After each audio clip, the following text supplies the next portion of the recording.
everybody, welcome back. I'm Jade Fish, and whether you're here right now or just drifting in through the VOD later, I'm really glad you're here. This is my little corner of the ocean, soft thoughts, quiet reading, and just floating around together for a while. It's nice for you all to drop in. So I did my entire intro already and talked about my life update, only for me to realize I wasn't. My audio was off, my mic wasn't working. And I read the first chapter, I read chapter 28 today, and I don't really feel like redoing my introduction or life updates. So if I haven't, I'll just add whatever I updated today to next week's stream, because I am just frustrated. Anyway, today we'll be reading Pride and Prejudice by Jane Austen. Last time we read chapter 25, 26, and 27. Today I'll start at chapter 28. I don't want to do commentary because I read and did my entire intro and then the mic wasn't working, and I feel too frustrated to do any commentary or make this really lighthearted, so I'll just read it. Again, I have no strict reading goals. I'll just go for an hour or until I get tired or until my voice decides it needs a break. So there's no pressure. You can stay the whole stream or drift in and out whenever you'd like. So feel free to relax, draw, study, work on something, or just hang around here for a while.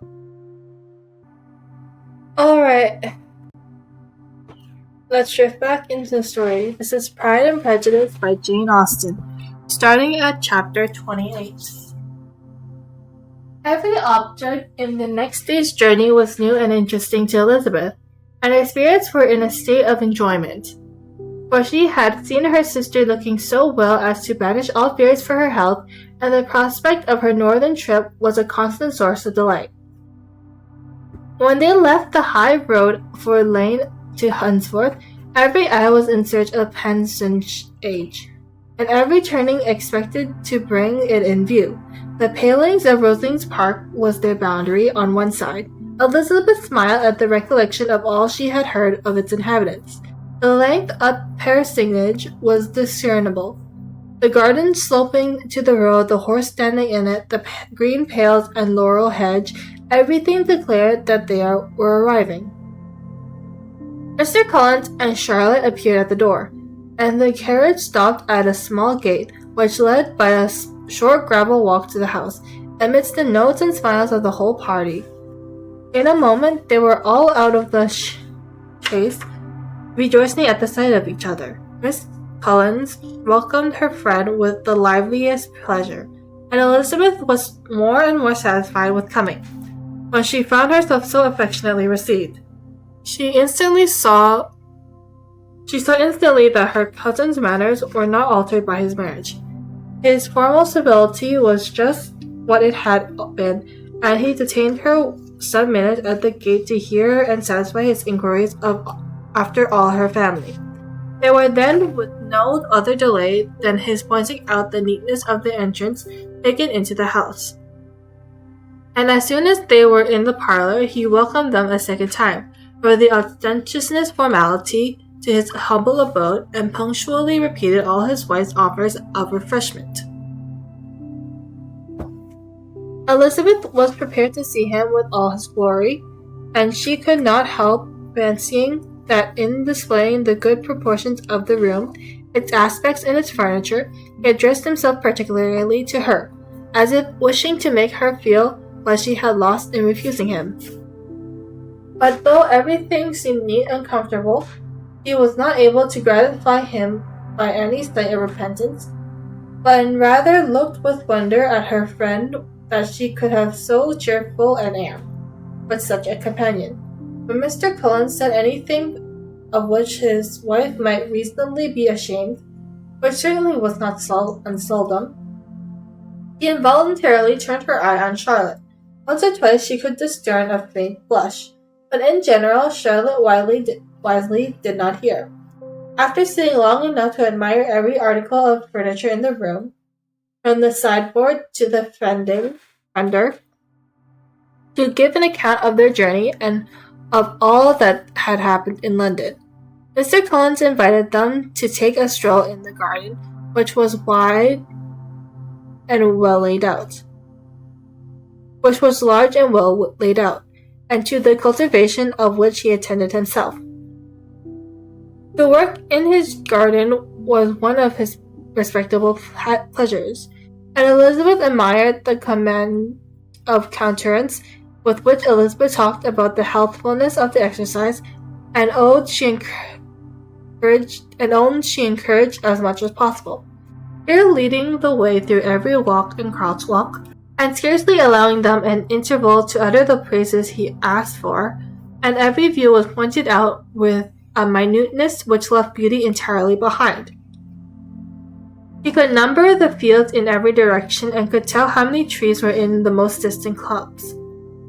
But of all the views which his garden, or which the country or the kingdom could boast, none were to be compared to the prospect of Rosings, afforded by an opening in the tree that bordered the park nearly opposite the front of the house. It was a handsome modern building, well situated on rising ground. From his garden, Mr. Collins would have led them round his 2 meadows, but the ladies, not having shoes to encounter the remains of the white frost, turned back. And while Sir Collins accompanied him, Charlotte took her sister and friends toward the house, extremely well pleased and probably to have the opportunity to show it without her husband's help. It was rather small, but well built and convenient, and everything was fitted up and arranged with a neatness and consistency of which Elizabeth gave Charlotte all the credit. When Mr. Collins could be forgotten, there was really a great air of comfort throughout, and by Charlotte's evident enjoyment of it, Elizabeth supposed he might be often forgotten. She had already learnt that Lady Catherine was still in the country, and it was spoken of again while they were at dinner. And Mr. Collins joined in, observed, "Yes, Miss Elizabeth, you will have the honour of seeing Lady Catherine de Bourgh on the ensuing Sunday at church. I need not say you will be delighted with her. She is affable and condescending, and I doubt not but you will be honoured with some portion of her notice when service is over. I have scarcely any hesitation in saying that she will include you and my sister Maria in every invitation which she honours us during your stay here. Her behaviour to my dear Charlotte is charming. We dine at Rosings twice every week and are never allowed to walk home. Her ladyship's carriage is regularly ordered for us. I should say one of her ladyship's carriage, for she has several. Lady Catherine is a very respectable, sensible woman indeed," added Charlotte, and a most attentive neighbour. Very true, my dear. That is exactly what I say. She is the sort of woman whom one cannot regard with too much deference. The evening was spent chiefly in talking over Hunsfordshire news, and telling again what had already been written. And when it closed, Elizabeth, in the solitude of her chamber, had to meditate upon Charlotte's degree of contentment, to understand her address in guiding, and composure in bearing with her husband, and to acknowledge that it was all done very well. She had also the anticipation how her visit would pass, the quiet tenor of their usual employments, the vexation interruptions of Mr. Collins, and the gaiety of their intercourse with Rosings. A lively imagination soon settled it all. About the middle of the next day, as she was in her room getting ready for a walk, a sudden noise below seemed to spark the whole house in confusion, and after listening a moment, she heard somebody run up the stairs in a violent hurry, and calling loudly after her. She opened the door and met Maria at the landing place, who, breathless with agitation, cried out, "Oh, my dear Eliza, pray make haste and come into the dining room, for there is such a sight to be seen. I will not tell you what it is. Make haste and come down this moment." Elizabeth asked questions in vain. Maria would tell her nothing more, and down they ran into the dining room, which fronted the lane, in quest of this wonder. It was two ladies stopping in a low plateau at the garden gate. "And is this all?" cried Elizabeth. "I expected at least that the pigs had got into the garden, and here is nothing but Lady Catherine and her daughter." "La, my dear," said Maria, quite shocked at the mistake, "it is not Lady Catherine. The old lady is Miss Jenkinson, who lives with them. The other is Miss de Bourgh. Only look at her, she is quite a little creature. Who would have thought she could be so thin and small? She is abnormally rude to keep Charlotte out of doors in all this wind. Why does she not come in?" "Oh, Charlotte says she hardly ever does. It is the greatest of favors when Miss de Bourgh comes in. I like her appearance," said Elizabeth, struck with other ideas. "She looks sickly and cross. Yes, she will do well for him, very well. She will make him a very proper wife." Mr. Cullen and Charlotte were both standing at the gate in conversation with the ladies, and Sir Williams, to Elizabeth's high diversion, was stationed in the doorway, in earnest contemplation of the greatness before him, and constantly bowing whenever Miss de Bourgh looked that way. At length there were nothing more to be said. The ladies drove on, and the others returned into the house. Mr. Cullen no sooner saw the two girls than he began to congratulate them on their good fortune, but Charlotte explained by letting them know that the whole party were asked to dine at Rosings the next day. Chapter 29. Mr. Cullen's triumph in consequence of this invitation was complete. The power of displaying the grandeur of his patroness to his wondering visitors, and of letting them see her civility towards himself and his wife, was exactly what he wished for, and that an opportunity of doing it should be given so soon with such an insistence of Lady Catherine's condescension as he knew not how to admire enough. "I confess," said he, "that should I not have been at all surprised by her ladyship's asking us on Sunday to drink tea and spend the evening at Rosings, I rather expected, from my knowledge of her affability, that it would happen. But who could have foreseen such an attention as this? Who could have imagined that we should receive an invitation to dine there, an invitation moreover including the whole party, so immediately after your arrival?" "I am the less surprised at what has happened," replied Sir Williams, "from that knowledge of what the manner of the great really are, which my station in life allows me to acquire. About the court, such instances of elegant breeding are not common." Scarcely anything was talked about the whole day, or next morning, but their visit to Rosings. Mr. Cullen was carefully instructing them in what they were to expect, that the sight of such rooms, so many servants, and so splendid a dinner might not wholly overpower them. When the ladies were separated for the toilet, he said to Elizabeth, "Do not make yourself uneasy, my dear cousin, about your apparel. Lady Catherine is far from requiring that elegance of dress in us, which becomes herself and daughter. I would advise you merely to put on whatever your clothes is superior to the rest. There is no occasion for anything more. Lady Catherine will not think the worse of you for being simply dressed. She likes to have the distinction of rank preserved." While they were dressing, he came 2 or 3 times to their different doors. I recommended their being quick, as Lady Catherine very much objected to be kept waiting for her dinner. Such formidable accounts of her ladyship and her manner of living quite frightened Maria Lucas, who had been little used to company, and she looked forward to her introduction at Rosings with as much apprehension as her father had done to his presentation at St. James. As the weather was fine, they had a pleasant walk up of about half a mile across the park. Every park has its beauty and its prospects, and Elizabeth saw much to be pleased with, though she could not be in such raptures as Mr. Collins expected the scene to inspire, and it was but slightly affected by his enumeration of the windows in the house in front of the house, and his relations of what the glazing altogether has originally cost Sir Louis de Bourgh. When they ascended the steps to the hall, Maria's alarm was every moment increasing, and even Sir William did not look perfectly calm.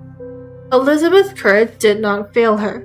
She had heard nothing of Lady Catherine that spoke her awful from an extraordinary talents or malicious virtue, and the mere stateliness of money and rank she thought she could witness without trepidation. From the entrance hall, of which Mr. Collins pointed out with a rapturous air the fine proportions and finished ornaments, they followed the servants through an antechamber to the room where Lady Catherine, her daughter, and Miss Jenkinson were sitting. Her ladyship, with great condescension, arose to receive them, and as Miss Collins had settled it with her husband that the office of introduction should be hers, it was performed in a proper manner, without any of the apologies and thanks which she could have thought necessary. In spite of having been at St. James, Sir William was so completely awed by the grandeur surrounding him that he had but just courage enough to make a very low bow and take his seat without saying a word. And his daughter, frightened almost out of her senses, sat on the edge of her chair, not knowing which way to look. Elizabeth found herself quite equal to the scene, and could observe the three ladies before her composedly. Lady Catherine was a tall, large woman, with strongly marked features which might have once been handsome. Her air was not conciliating, nor was her manner of receiving them such as to make her visitors forget their inferior rank. She was not rendered formidable by silence, but whatever she said was spoken in so authoritative a tone as marked her self-importance, and brought Mr. Wickens immediately to Elizabeth's mind. And from the observation of the day altogether, she believed Lady Catherine to be exactly what he represented. When, after examining the mother, in whose countenance and deportment she soon found some resemblance of Mr. Darcy, she turned her eye to the daughter. She could almost have joined in Mary's astonishment of her being so thin and so small. There were neither in figure nor face any likeness between the ladies. Mr. Bourgh was pale and sickly. Her features, though not plain, were insignificant, and she spoke very little, except in low tones to Miss Jenkinson, in whose appearance there was nothing remarkable, and who was entirely engaged in listening to what she said, placing a screen in the proper direction before her eyes. After sitting a few minutes, they were all sent to one of the windows to admire the view, Mr. Collins attending them to point out its beauty, and Lady Catherine kindly informing them that it was much better worth looking at it in the summer. The dinner was exceedingly handsome, and there were all the servants and all the article plates which Mr. Collins had promised, and as he had likewise foretold, he took his seat at the bottom of the table, by her ladyship's desire, and looked as if he felt that life could furnish nothing greater. He carved and ate and praised with delightful alacrity, and every meal was recommended first by him, and then by Sir William, who was now enough recovered to echo whatever his son-in-law said, in a manner which Elizabeth wondered Lady Catherine could bear. But Lady Catherine seemed gratified by their excessive admiration, and gave most gracious smiles, especially when any dish on the table presented a novelty to them. The party did not simply supply much conversation. Elizabeth was ready to speak whenever there was an opening, but she was seated between Catherine and Miss de Bourgh, the former of whom was engaging in listening to Catherine, and the latter said not a word to her all dinner. Miss Jenkinson was chiefly employed in watching how little Miss de Bourgh ate, pressing her to try some other dishes and fearing she were indisposed. Maria thought speaking out of the question, and the gentlemen did nothing but eat and admire. When the ladies returned to the drawing-room, there was little to be done but to hear Lady Catherine talk. But she did without any intermission till coffee came in, delivering her opinion on every subject in so decisive a manner as proved that she was not used to have her judgment controverted. She inquired into Charlotte's domestic concern familiarly and minutely, and gave her a great deal of advice as to the management of them all, told her how everything ought to be regulated in so little a family as hers, and instructed her as to care of her own cows and her poultry. Elizabeth found that nothing was beneath this great lady's attention which could furnish her with an occasion of dictating to others. In the intervals of her discourse with Miss Collins, she addressed a variety of questions to Maria and Elizabeth, but especially to the latter, of whose connection she knew the least, and who, she observed to Miss Collins, was a very gentle, pretty kind of girl. She asked her at different times how many sisters she had, whether they were older or younger than herself, whether any of them were likely to be married, whether they were handsome, whether they had been educated, what carriage her father kept, and what had her mother's maiden name. Elizabeth felt all the importance of her questions, but answered them very composedly. Lady Catherine then observed, "Your father's estate is entailed to Mr. Collins, I think. For your sake," turning to Charlotte, "I am glad of it.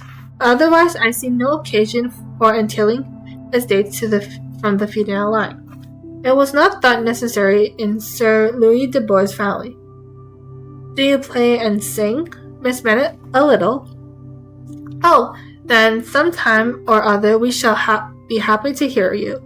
Our instrument is a capital one, probably superior to you shall try it one day. Do your sisters play and sing?" "One of them does." "Why did you not all learn? You ought to all have learned. The Miss Webbs all play, and their father has not so great an income as yours. Do you draw?" "No, not at all." "What, none of you?" "Not one." "That is very strange. I suppose you had no opportunity. Your mother should have taken you to town every spring for the benefit of masters." "My mother would have had no objection, but my father hates London." "Has your governess left you?" "We never had any governess." "No governess? How was that possible? 5 daughters brought at home without a governess? I never heard such a thing. Your mother must have been quite a slave to your education." Elizabeth could hardly help smiling, as she assured her that had not been the case. "Then who taught you? Who attended to you? Without a governess, you must have been neglected." "Compared with some families, I believe we were, but such of us as wished to learn never wanted the means. We were always encouraged to read, and had all the masters that were necessary. Those who chose to be idle certainly might." "Aye, no doubt, but that is what a governess will prevent. And if I had known your mother, I should have advised her most strenuously to engage one. I always say that nothing is to be done in education without steady, regular instruction, and nobody but a governess can give it. It is wonderful how many families I have been the means of supplying in that way. I am always glad to get a young person well placed out. 4 nieces of Miss Jenkins were most delightfully situated through my means, and it was but the other day that I recommended another young person who was merely accidentally mentioned to me, and her family are quite delighted with her. Miss Collins, did I tell you of Lady Metcalfe's calling yesterday to thank me? She finds Miss Pop a treasure. Lady Catherine, said she, you have given me a treasure. Are any of your sisters out? Miss Bennet? Yes, ma'am, all. All? What, all 5 out at once? Very odd. And you only the second. Your younger ones out before the elder are married. Your younger sisters must be very young. Yes, my youngest is not 16. Perhaps she is full of young to be much in company. But really, ma'am, I think I would be very hard upon younger sisters, that they should not have their share of society and amusement because the elder may not have the means or inclinations to marry early. The last born has as good a right to the pleasures of youth as the first, and to be kept back on such a motive, I think it would not be very likely to promote sisterly affection or delicacy of mind. Upon my word, said her ladyship, you give your opinion very decidedly for so young a person. Pray, what is your age? My 3 younger sisters grown up, replied Elizabeth, smiling. Your ladyship can hardly expect me to own it. Lady Catherine seemed quite astonished at not receiving a direct answer, and Elizabeth suspected herself to be the first creature who ever dared to trifle with such much dignified impertinence. You cannot be more than 20, I am sure. Therefore, you need not conceal your age. I am not 21. When the gentlemen had joined them, the tea was over. The cards were, Lady Catherine, Sir Williams, and Mr. and Miss Collins sat down to quadrille, and as Miss de Bourgh chose to play at casino, the 2 girls had the honor of assisting Miss Jenkinson to make up her party. Their table was superlatively stupid. Scarcely a syllable was uttered that did not relate to the game, except when Miss Jenkins expressed her fears of Mr. Bourgh's being too hot or too cold, or having too much or too little light. A great deal more passed at the other table. Lady Catherine was generally speaking, stating the mistakes of the other 3 or relating some anecdote of herself. Mr. Collins was employed in agreeing to everything her ladyship said, thanking her for every fish he won, and apologizing if he thought he won too many. Sir Williams did not say much. He was storing his memory with anecdotes and noble names. When Lady Catherine and her daughter had played as long as they chose, the tables were broken up. The carriage was offered to Mr. Collins, gratefully accepted, and immediately ordered.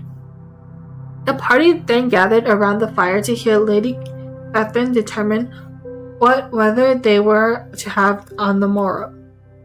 From these instructions they were summoned by the arrival of the coach, and with many speeches of thankfulness on Mr. Collins' side, and as many bows on Sir William's, they departed.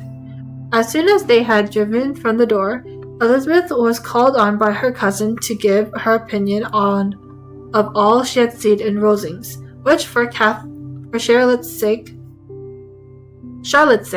she made more favorable than it really was.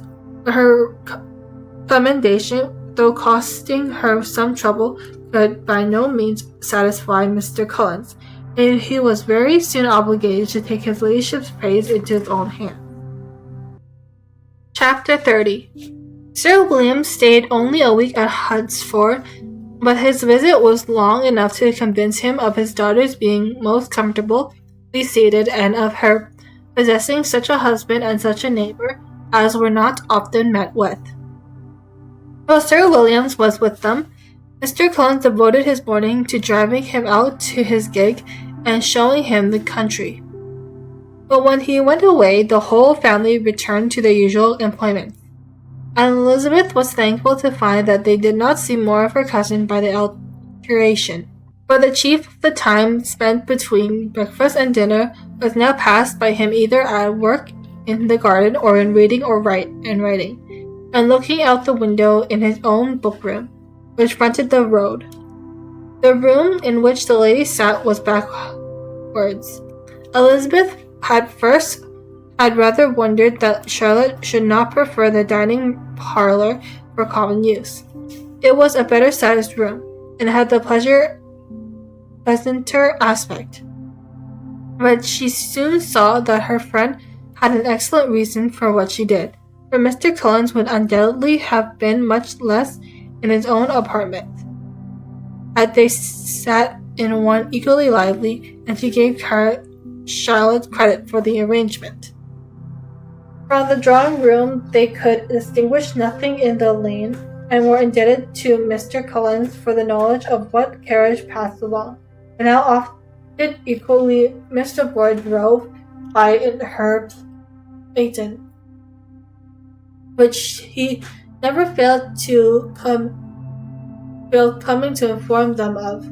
Though it happened almost every day, she not frequently stopped at parsonage and had a few-minute conversations with Charlotte, but was scarcely ever prevailed on to get out.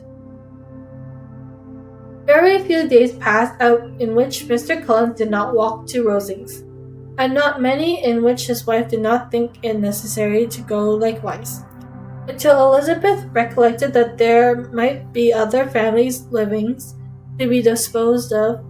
She could not understand the sacrifice of so many hours. Now and then they were honoured with a call from her ladyship, and nothing escaped her observation that was passing in the rooms during these visits. She had examined into their employment, looked at their work, and advised them to do it differently, found fault with the arrangement of the furniture, or detected the housemaid in negligence, and if she accepted any refreshments, seemed to do it only for the sake of finding out that Miss Cullen's joints of meat were too large for her family. Elizabeth soon perceived that though this great lady was not in the commission of the peace for the country, she was a most active magistrate in her own parisage, the meanest concerns of which were carried out by Mr. Collins, and whenever any of the cottagers were disposed to be quarrelsome, discontent, or too poor, she sailed forth into the village to settle their differences, silence their complaints, and scold them into harmony and plenty. The entertainment of dinner at Rosings was repeated about twice a week, and allowing for the loss of Sir William's, and there being only one card table in the evening, every such entertainment was the counterpart of the first.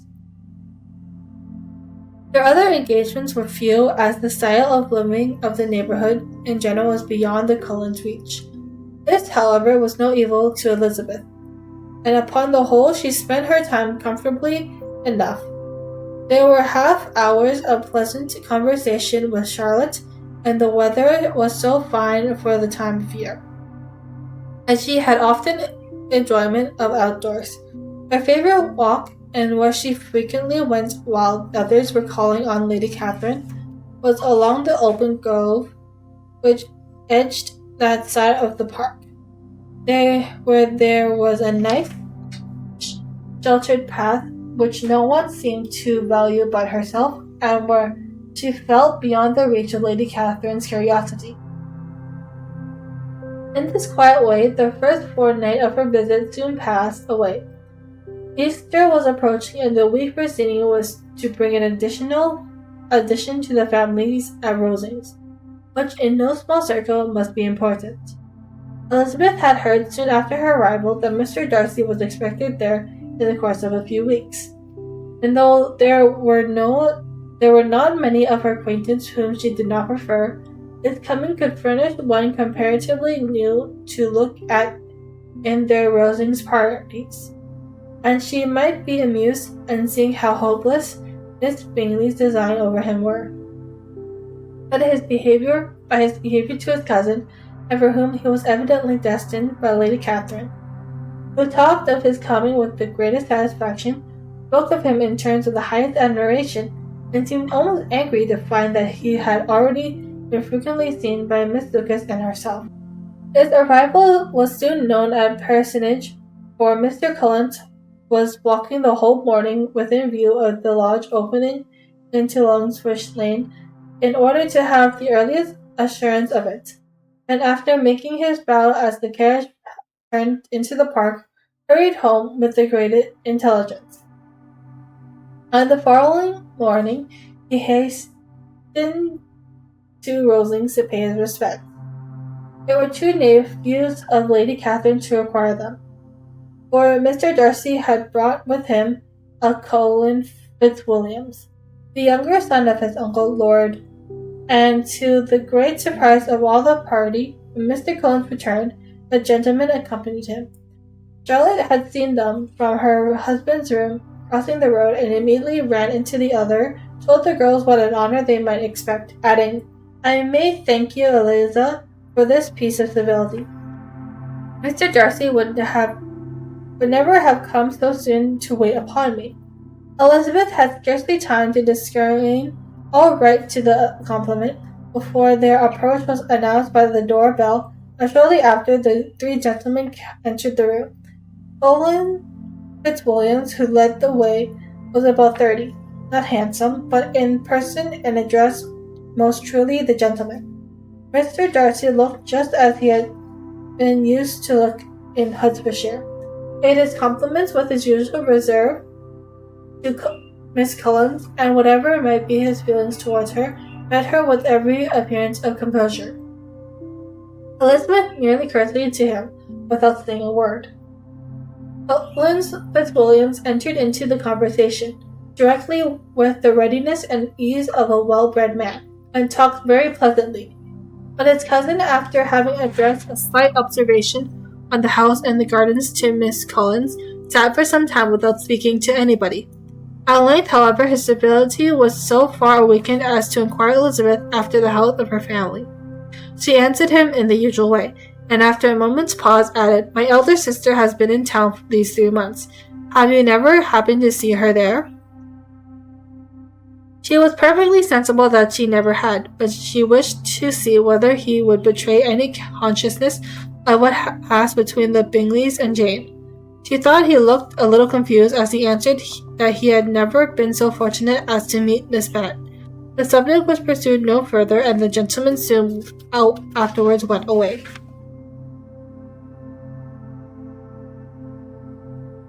And I think I'm done for the day. So, yeah, that was chapters 28, 29, and 30.